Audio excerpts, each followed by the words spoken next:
오늘 우리 함께 보실 말씀은 시편 3편입니다. 시편 3편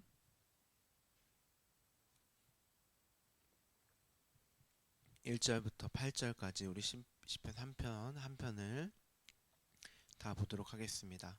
시편 3편 1편 1절부터 8절까지 우리 함께 봉독하죠. 여호와여, 나의 대적이 어찌 그리 많은지요. 일어나 나를 치는 자가 많으니이다. 많은 사람이 나를 대적하여 말하기를 그는 하나님께 구원을 받지 못한다 하나이다. 여호와여, 주는 나의 방패시요 나의 영광이시니요 나의 머리를 드시는 자니시다. 내가 나의 목소리로 여호와께 부르짖으며 그의 성산에서 응답하시도다. 내가 누워 자고 깨었으니 여호와께서 나를 붙드심이로다. 천만인이 나를 에워싸 진친다 하여도 나는 두려워하지 아니하리이다. 여호와여, 일어나소서. 나의 하나님이여, 나를 구원하소서. 주께서 나의 모든 원수의 뺨을 치시며 악인의 일을 꺾으셨나이다.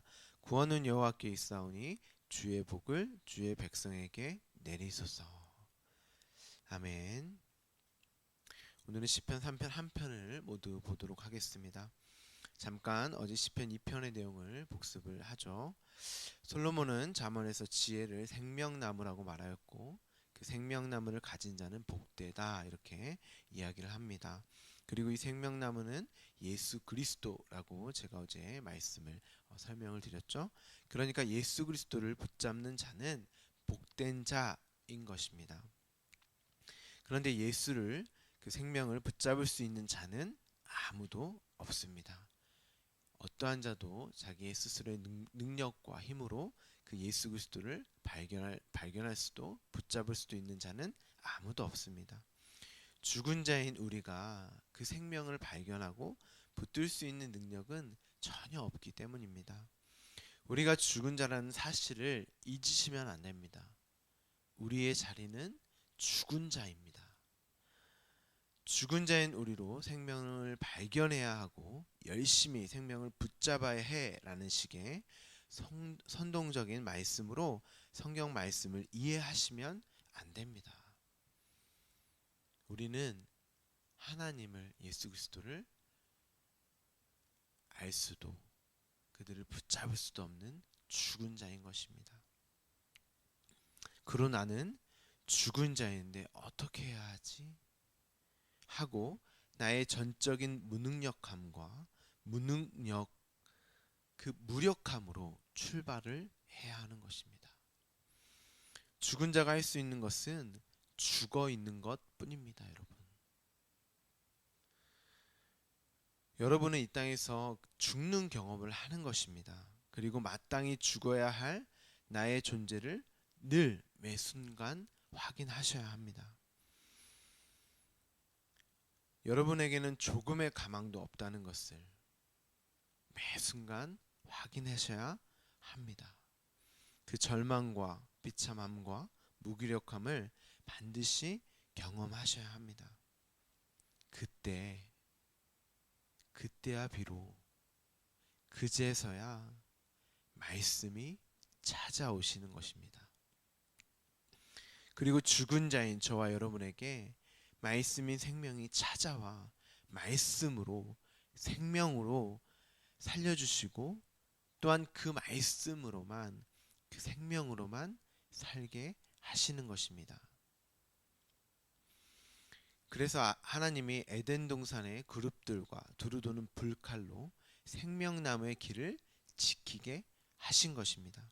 어느 누구의 힘과 능력으로는 그 생명나무의 열매를 따먹을 수 없게 하시는 것입니다. 인간 스스로가 예수 그리스도를 찾지 않으며 발견할 수 없고 그를 생명으로 여기지 못하게 하신 거예요. 그건 하나님이. 예수님이 생명나무였잖아요. 그렇죠? 그러면 어떻게 내가 생명나무의 열매를 먹을 수 있을까요? 내가 어떻게 예수 그리스도를 나의 생명으로 여길 수 있게 된 것일까요?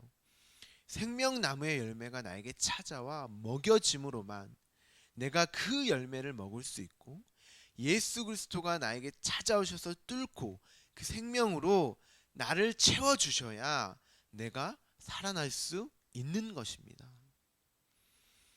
그 생명으로 살아갈 수가 있는 거예요. 그때야 비로소 나에게 생명이라고 요만큼이라도 있다면, 근거할 수 있다면, 내가 죽은 자로 인정되어지지 않으면 그 생명을 생명으로 여기지 않습니다.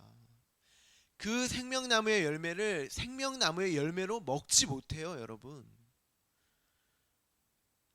나의 죽음이 전제돼야, 내가 죽은 자라는 사실이 인정이 돼야 나는 무능력하고 절대 그 생명을 발견할 수도 찾을 수도 없는 나의 근거를 확인해야 그 은혜로 주어진 그 생명을, 그 말씀을 내가 알 수 있단 말입니다. 그 아는 것까지도 예수 그리스도가 은혜인 믿음의 선물을 주시는 것이잖아요. 그러니까 우리는 죽은 자 맞는 것입니다. 그렇게 살아가는 자를 지혜를 얻었다라고 시편 기자는 이야기하죠. 어제 우리가 그 내용에 대해서는 살펴보았습니다. 그 지혜가 어떤 지혜였습니까?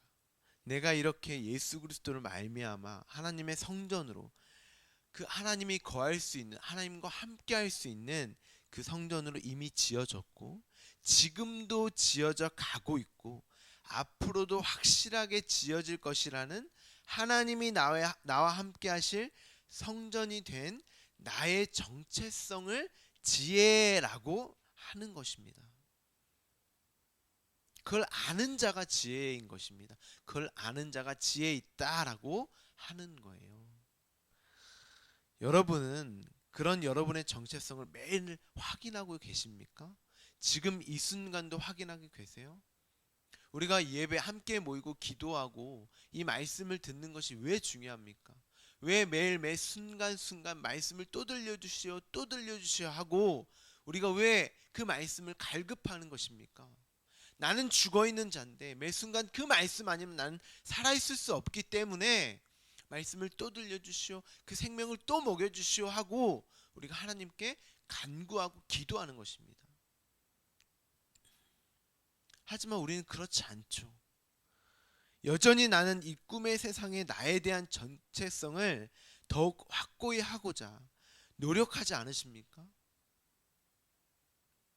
진짜 실체의 나의 모습을 보지 못하고 하나님과 함께하는 그 나를 보지 못하고 이 꿈의 세상인 나에게 머물러 있고 여전히 매달려 있는 나, 그 나를 위해 살아가지 않으십니까?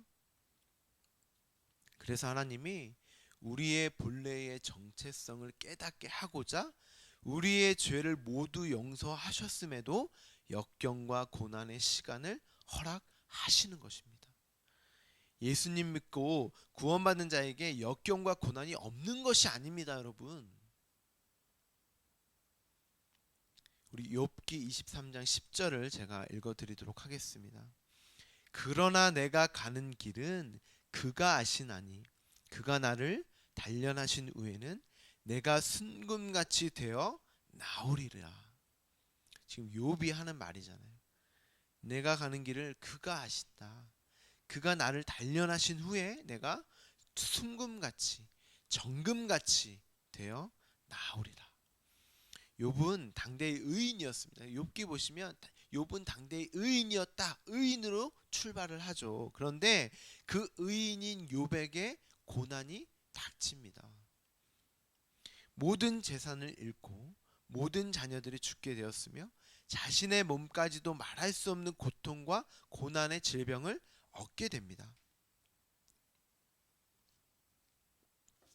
누가 허락하신 것입니까? 하나님이 사단의 요구에 허락을 하시잖아요. 그런데 뭐만 건들지 못하게 하세요? 생명만은 그 누구도, 그 어느 누구도 못 건들게 하세요, 하나님이.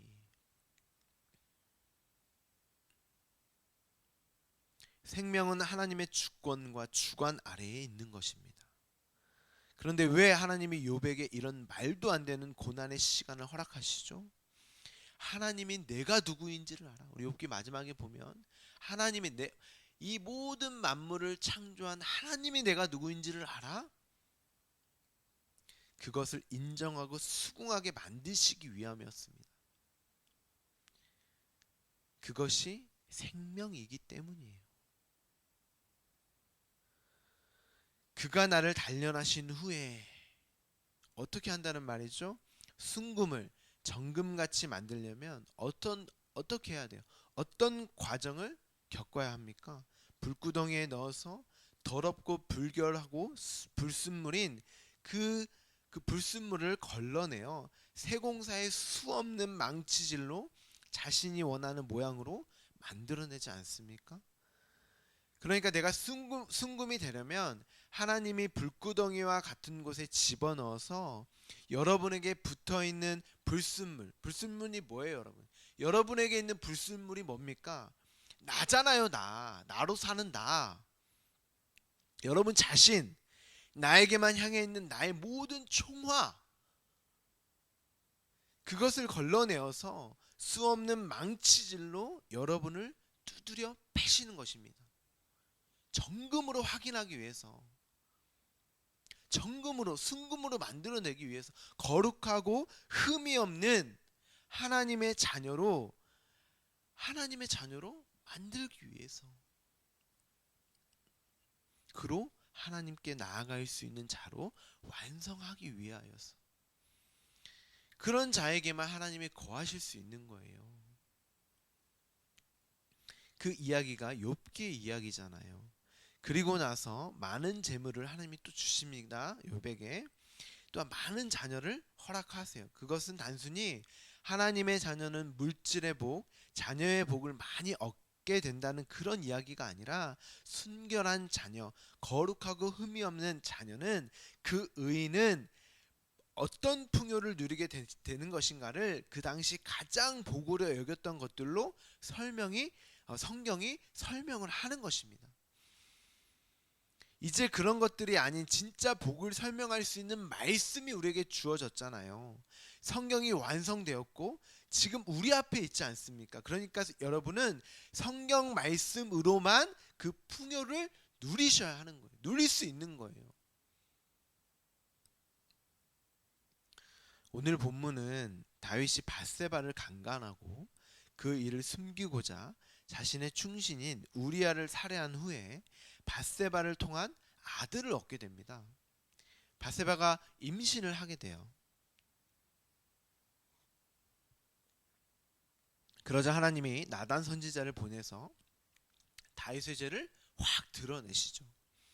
지금까지 다윗은 자신이 하나님과 함께하여 많은 전쟁에서 승리하였고 또 순간순간의 죄에 대한 유혹을 이겨냈기에 자신이 하나님 앞에 합당한 왕으로 여기고 있었을 때였습니다. 그래서 이제 전쟁에도 나가지 않았어요. 그 정도로 자신에게 여유가 있었고 그 상황과 환경에 여유가 있었고 자신의 삶을 만끽하고 있었을 때였습니다. 그런데 그때 하필 다윗이 왕궁에 그때 잠에서 깨어나서 왕궁의 지붕 위를 거닐 때에 밧세바가 목욕을 하고 있는 것을 보게 됩니다. 여러분 이것을 우연이라고 생각하시면 안 됩니다. 여러분의 인생 한순간은 절대 우연이 없어요. 하나님의 창세전의 계획과 뜻 안에 모두 계획되어져 있고 하나님의 뜻 가운데 가고 있는, 반드시 이루어질 일들이 여러분의 상황과 환경으로 지금 주어진 것이고 겪게 하시는 것입니다.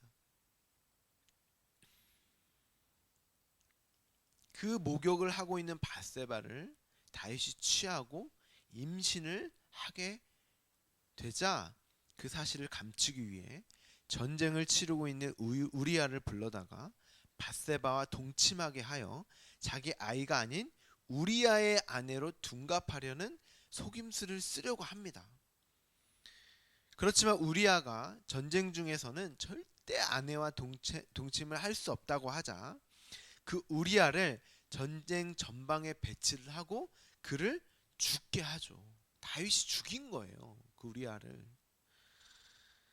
이 모든 사실을 하나님이 나단을 통해서 드러내게 하고 바로 다윗이 그 죄를 인정하고 자복합니다. 하나님께. 맞습니다, 하나님. 제가 그 죄를 지은 죄인 맞습니다, 하나님 하고 다 인정을 한단 말이죠. 그러자 하나님께서 그리고 다윗이 용서를 구해요, 하나님께. 그러자 하나님이 용서를 해주십니다. 그러나 나단 선지자를 통하여 너를 용서하기에 너를 죽이지는 않지만 너는 죽지 않아. 그렇지만 지금 임신하고 있는 밧세바의 아이가 죽을 것이고 너의 집안에 칼이 영영이 떠나지 않을 것이며 너의 집안의 여자들이 욕을 보일 것이라는 그런 예언이 떨어집니다. 여러분, 이게 하나님이 다윗을 용서하신 것입니까? 그냥 다윗을 죽이고 저주와 같은 이런 일을 겪게 하지 않으시면 안 되는 것입니까? 그런데 왜 다윗에게 이러한 일이 일어나게 되는 것일까요? 진짜 그 아이가 죽죠. 그렇죠? 진짜 그 아이가 죽고 자녀들이 서로를 죽이고 강간하는, 아들이 아버지인 다윗을 반역하는, 그로 다윗이 그 아들 압살롬으로 말미암아 쫓겨다니는 신세에 처하게 됩니다. 우리가 생각했을 때 이거 용서 아니잖아요. 용서했으면 이런 일이 일어나면 안 되잖아요. 그렇죠? 근데 용서했는데 이런 일들이 다윗에게 주어지고 겪게 하세요, 하나님이. 여러분, 하나님의 용서는 이 정도가 아니에요. 이런 일이 안 일어난, 우리가 생각하는 용서가 그 정도잖아요. 근데 하나님의 용서는 이 정도가 아닙니다. 다윗이 밧세바를 통해서 낳은 아이가 죽어간다는 소식을 듣고 밤을 새우며 땅에 엎드려 울며 금식하고 간구하며 기도를 합니다. 그런데 하나님이 그 아이를 살려주지도 않아요. 용서했다면서요. 그럼 살려줘야죠. 그 아이가 죽자 다윗은 금식과 눈물을 멈추고 기도를 중단하고 바로 몸을 씻고 기름을 바른 후 옷을 갈아입고 하나님께 경배하고 예배하며 음식을 먹습니다. 그러자 신하들이 왜 아이가 살아있을 때는 금식하고 울다가 아이가 죽었을 때에는 일어나 음식을 잡수시는 것이 어떻게 된 일입니까? 라고 다윗에게 묻습니다. 그렇죠. 우리가 일반적으로 생각했을 때도 물론 아이가 아플 때도 울며 금식하며 기도하지만 우리는 그 아이의 죽었을 때 죽었다는 소식을 들었을 때가 더 슬프잖아요. 그렇죠? 더 울어야 하는 상황이라고 생각을 하잖아요. 그런데 다윗은 그 아이가 죽었으니 왜 내가 금식을 하겠느냐, 그가 다시 돌아오게 할 수 있느냐라고 말한 후에 밧세바와 동침을 하여 솔로몬을 낳게 되고 하나님이 솔로몬의 이름을 여디디야라고 부르십니다. 여디디야라는 뜻은 하나님께 사랑을 입었다라는 뜻이에요. 이게 바로 용서다를 지금 이야기하고 있는 것입니다. 그 아이가 죽었는데 여디디야, 하나님의 사랑을 입었다.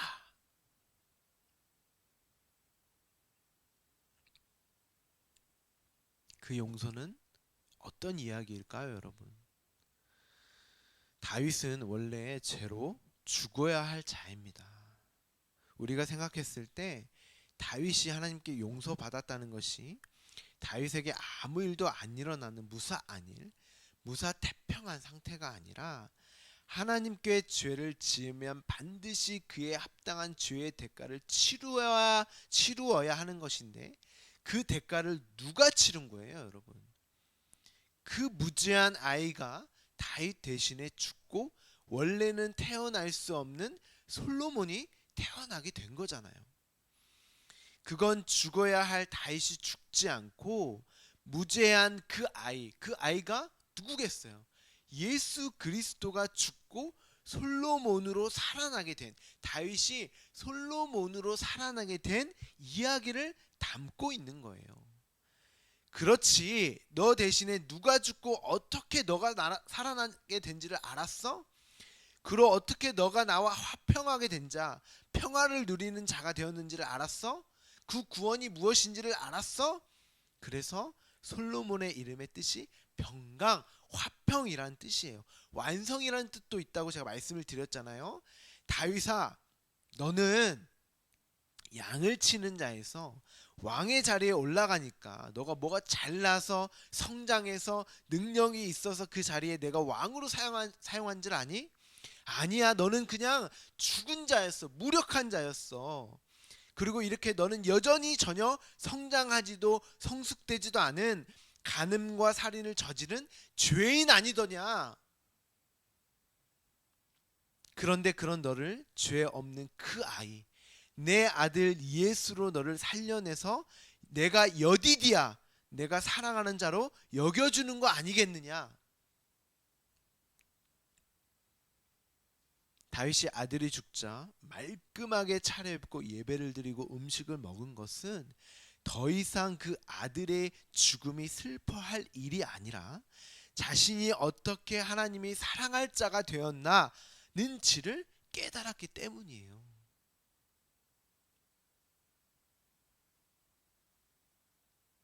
하나님은 그 아이를 반드시 죽여야 했습니다.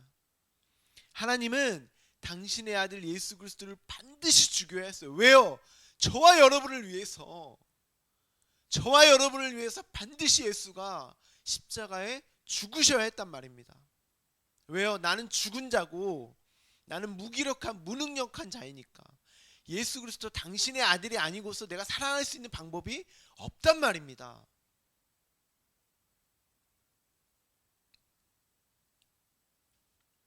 그래야 다윗이 하나님이 사랑하는 자를 여겨주는 솔로몬으로 살아날 수 있기 때문입니다. 저와 여러분을 위해서 예수 그리스도가 내가 되어 죽으신 것은 그로 말미암아 살아날 수 있기 때문에 하나님이 예수 그리스도를 십자가에 달려 죽이신 것입니다. 그로 살아날 방법밖에 없기 때문에.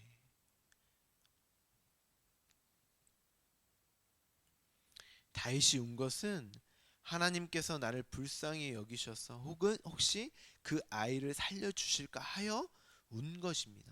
그런데 다윗이 그 아이가 죽자 알게 된 거예요. 아, 나를 불쌍히 여기셔서 그 아이를 죽이셨구나. 예수를 죽이셨구나. 그로 나를 사랑하는 자로 여겨주시는구나를 깨닫게 하는 것이 하나님의 용서란 말입니다.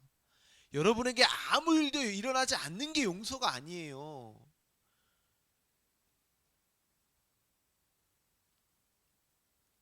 여러분은 인생 속에서 반드시 이 사실을 처절하게 깨달으셔야 해요. 왜 예수가 나를 위해서 죽으셨지?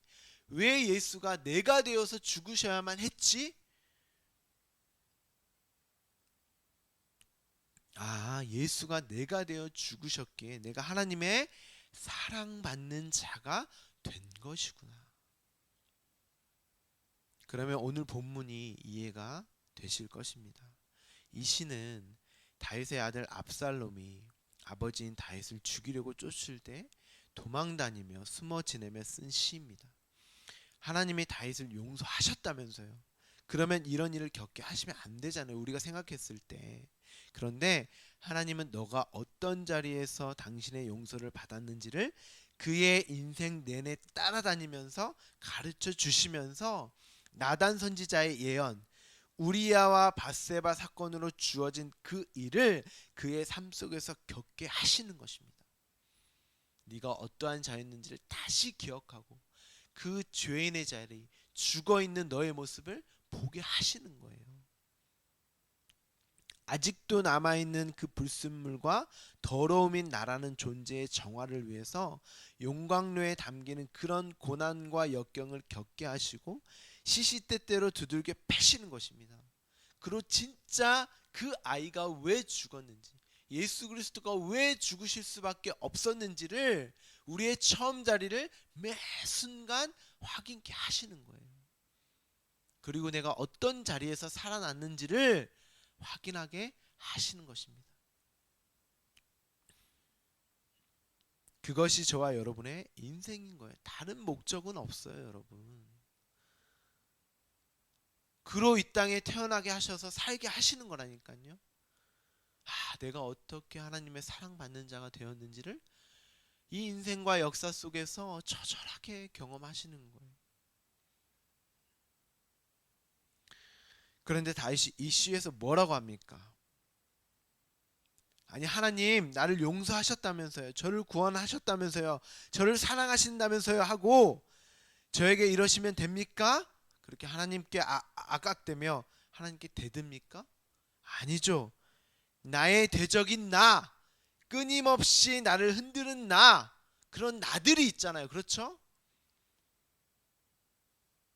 그런 나들이 나를 보았을 때 여전히 구원받지 못할 것이라는 나의 생각과 불안과 염려와 걱정 속에 있지만, 당신이 나를 붙들고 있기에, 당신이 나의 방패이시기에 여호와께 내가 붙들려 있으니 나는 두려워하지 않습니다라고, 구원은 하나님께만 있습니다라고 전적인 하나님을 의지하고 의존하는 찬양과 찬송을 하는 거, 그게 오늘 시편의 이 3편의 내용인 거예요. 그래서 시편인 것입니다. 찬송과 찬양이에요, 시편은. 여러분의 대적자는 나 자신이에요. 나라는 존재들이란 말입니다. 내가 여러 명 막 있다는 게 아니라 순간 상황과 환경 속에 있는 그 나들이 있잖아요. 그 나로 내가 흔들리고 있지 않습니까?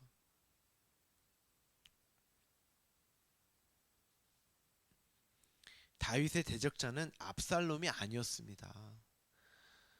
나중에 압살롬이 죽자 다윗이 내 아들 압살롬아, 내 아들 압살롬아, 내가 너를 대신하여 죽었더라면 압살롬아, 내 아들아 하고 압살롬을 위해 다윗이 운단 말입니다. 그러면 압살롬은 대적자가 아니잖아요. 그렇죠? 자신을 위해서 아들인 압살롬이 하나님께 사용된 거 아닙니까? 여러분이 진짜 울어야 할 일은 돈 때문도 아니고 상황과 환경 때문이 아니라 지금 처해져 있는 어떤 어려움 때문이 아니라 여전히 구원받지 못할 것 같은 모습이 보여질 때 자신을 위해 우십시오. 여전히 내가 하나님께 붙들려 있음에도 나는 여전히 구원받을 자격과 조건과 요건이 요만큼도 없는데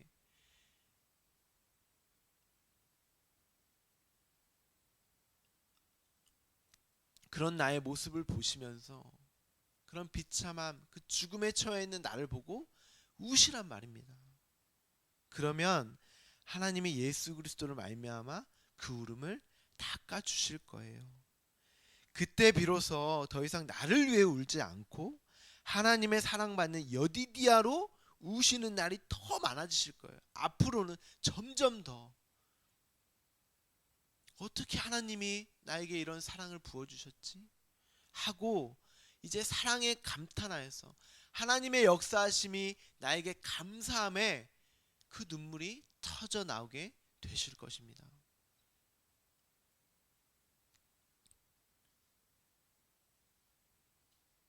두 울음은 다른 울음이에요.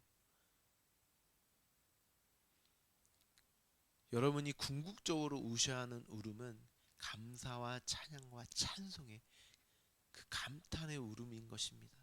복받은 자여, 그 소리만 들어도 감사와 눈물이 흐를 수 있는, 마치 나는 죽어있는 자에서 복받은 자지, 상황과 환경이 어떠할지라도 나는 복받은 자지 하고 진짜 나의 현실을 자각하게 되는 것입니다.